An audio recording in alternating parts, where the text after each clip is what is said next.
bugün mevcut hükümet tarafından 18 yıldır şantiyeye dönüştürülmüş yol yapımı açısından şantiyeye dönüştürülmüş bir durumdayken maalesef Midyat ve çevresi bu tür hizmetlerden ısrarlı taleplerimize rağmen hak ettiğimiz inşaat payından payımıza düşeni hak ettiğimiz şekilde almış değiliz. Geçen ay Sayın Ulaştırma Bakanımız Mehmet Cahit Turhan bir vesileyle Midyat'ımızı ziyaret etmiş. Yaklaşık bir saatini belediyede geçirmiştir. Biz de o toplantıda hazır bulunduk. Sayın Belediye Başkanımız mevcut yol meselelerini basının hazır olduğu bir ortamda dillendirmiştir. Ve Sayın Bakan'dan yapılması gereken neyse memleket adına talep etmiştir. Tabii ki bizim taleplerimiz de daha öncelerine dayanıyor. Hem yazılı hem sözlü olarak ilgili bakanlıklardan taleplerimiz sürekli Şoförler Odası olarak kesintisiz bir şekilde devam ediyor. Ve şimdi esas mesele şudur. Son 2-3 ay içerisinde maalesef Midyat'ımızda 4 yol mevkiinde feci istenmeyen 2 tane tır kazasına şahit olduk. 2 tane yaşlı vatandaşımızı tırların altında kalmak suretiyle maalesef kaybettik. Ailelerine tekrar başsağlığı dileriz. Bizim Şoförler Odası olarak kafamızdaki proje bu. Batman istikametinden gelip Cizre istikametine ve Mardin istikametine gidecek araçlar için en az tabii ki bu karayollarının projelendireceği bir şeydir sonuçta. Fakat bizim gözümüzle baktığımız zaman Batman yolundan Barıştepe köyümüzle Mercimekli köyümüzün Batman yoluyla bitiştiği noktada orada geniş bir kavşağın yapılması, bir yolun Bağlarbaşı köyümüzün altından geçmek suretiyle askeri birliğin arkasından ve Cizre ile birleştirilerek ciddi güzel bir çevre yolunun yapılması. Öbür tarafta da Mercimekli köyünün arkasından ve Acurlu'ya paralel geçecek şekilde Mardin yoluyla birleştirilerek bu sıkıntıların bir an önce ortadan kaldırılması taleplerimizin başında gelen taleplerdir. Zaten ivedi olarak bahsettiğim şekilde Cizre'den gelen araçlar hani kavşaktan olmayabilir. Onu karayolları biraz daha öngörümüzü daha kuvvetli tutarak yani 40-50 yıl sonrasına bile rahatlıkla hitap edebilecek bir projeyle belki daha önden yapılabilir. Bu çevre yolu kesinlikle elzemdir. Hani programda olmazsa bile acilen bizim siyasetçilerimiz devreye girerek bürokrasiyle gereken bütün mücadeleyi vermek suretiyle bunu ve Batman-Mardin karayoluyla Batman-Cizre karayollarını birleştirecek çevre yollarına kesinlikle ihtiyacımız vardır ve bu da siyasilerin baş görevlerinden bir tanesidir. Artı zaten normal şartlarda planlamada var. Ama siyasetçilerimiz özellikle iktidara mensup siyasetçilerimiz, milletvekilleri ve yerel siyasetçiler bu işin üzerinde ciddiyetle durmadıkları için, takip etmedikleri için bürokrasik engeller kafalarına göre takılıyorlar. Bir yılda elde edeceğimiz kazanımları icabında 10-15 yıla kadar yayabiliyorlar. Onun için bu iş şu anda 2 tane AK Parti'ye mensup sayın milletvekillerimizin gündeme getirmesi, takip etmesi ve muhalefet milletvekillerimizin de bunların takipçisi olarak sürekli dillendirmeleri gerekmektedir. Bu olmadığı müddetçe bu çevre yolunu biz daha çok bekleriz. Halk olarak da toplum olarak da siyasetçileri bu hususta kesinlikle sıkıştırmamız lazım. Çünkü Midyat'ımız gelişiyor. Kültürel turizmin başkenti olmaya aday bir şehir durumunda. Günde ortalama artık 5-10 bin, 20 bin, 30 bin turistin gelebileceği bir memleket statüsüne kavuşmuş bir durumda. İsmi ilçe de il olmayı da çoktan hak etmiş bir pozisyondadır. Onun için bu tür altyapıları acilen AK Parti sayın milletvekillerinin devreye girmesi, sayın belediye başkanımız bu işin takipçisi olacağını zaten her fırsatta söylüyor ve takip ettiğine de inancımız tamdır.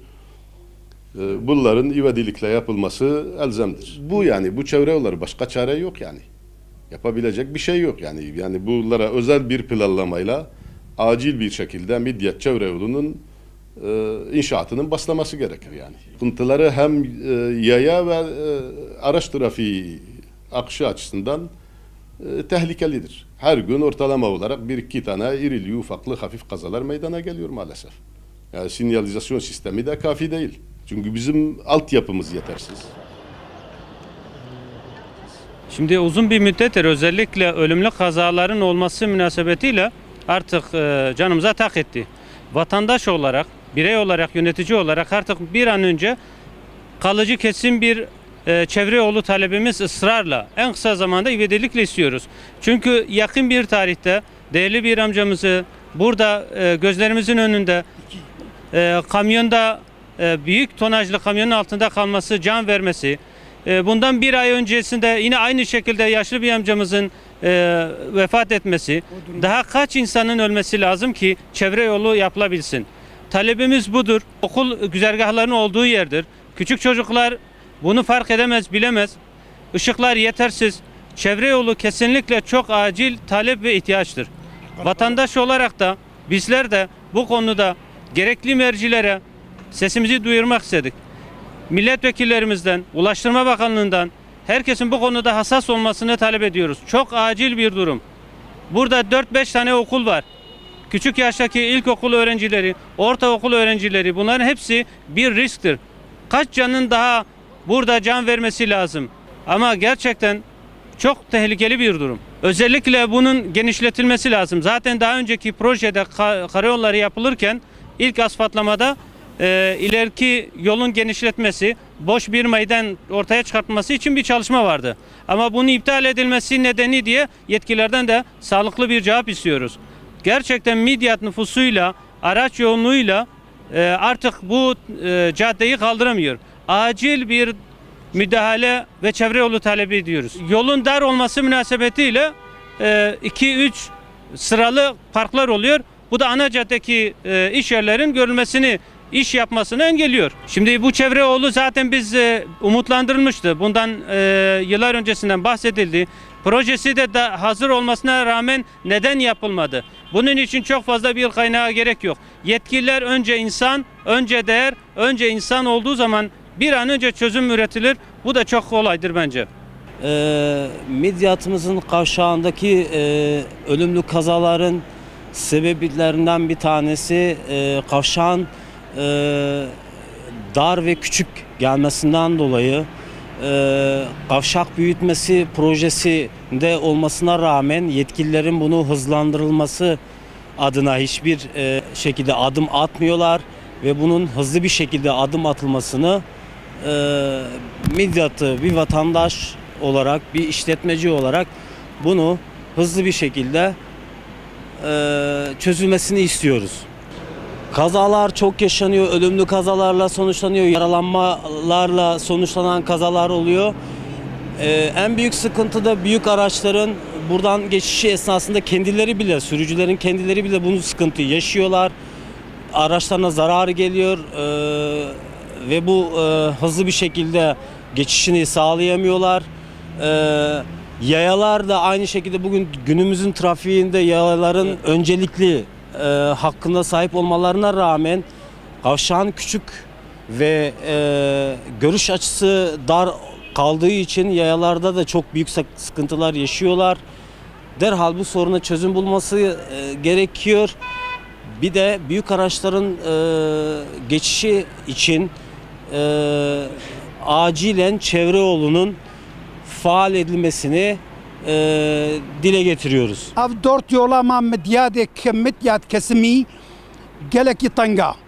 Tırten her caraka go tırten vakti dönüşe xwetken ya tekele vay topa veje u ya ve pelisane ki mak. U şaxa ma geleki tanga vakti jriyaj batman vetin tabi un zanin mun hamzanin Midyadi hamzanin belediye başkanı zane قائم زانه همه زانه کو جه مطنگا دورتولا مطنگا وقت ترتي قالكي ام كبنا سقنتيه وفلان كده بدي انسانه ما تشونا ام شفا انسانه بر üzülmüş دبن وام üzgünün يك ناس ما بو يجي او جي arkadaşı ما بو ام رجاق وام دكج مديادي ايتكليا بكيا ام çevre ola ki twazın uyaji vi işi serma khud bakın ve sıkıntıya serma khud bakın. Buranın yerlisi araçlarımız var.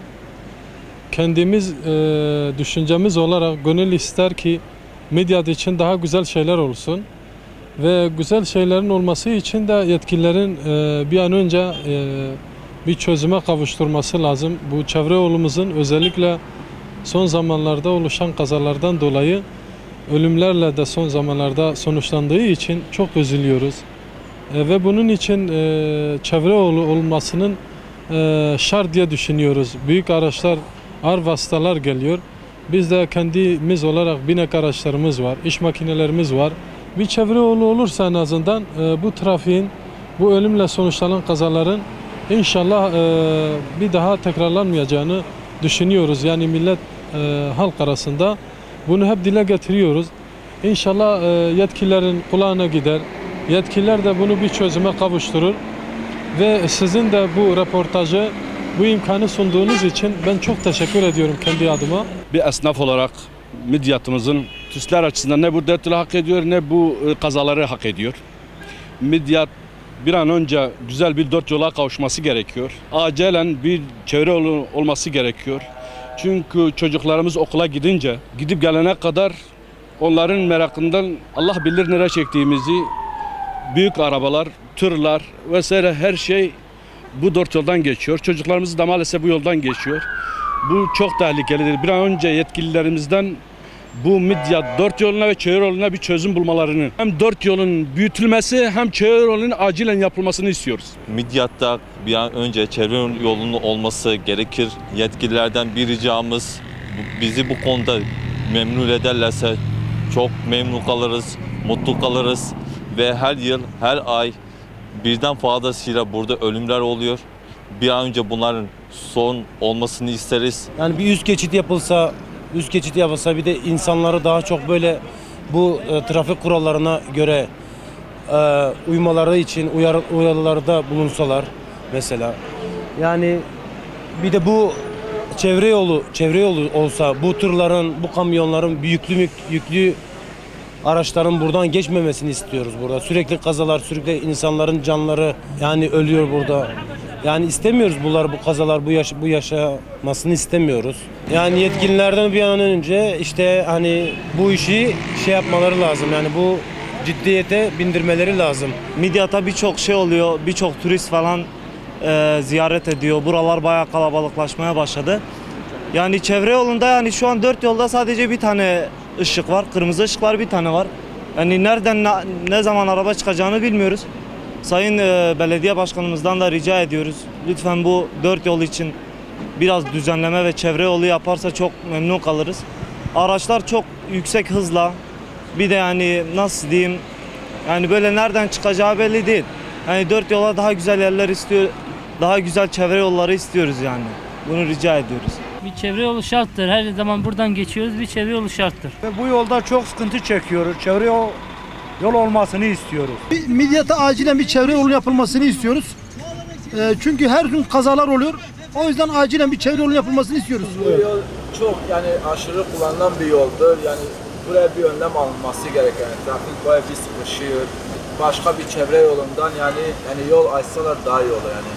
Ben Midyatlıyım. Buraya acil çevre yolu istiyoruz. Burada çok kaza oluyor. İki vatandaşlarımız burada tırların çarpması sonucu öldüler yani. Yazık günah. İki araba yan yana geldi mi geçemiyor.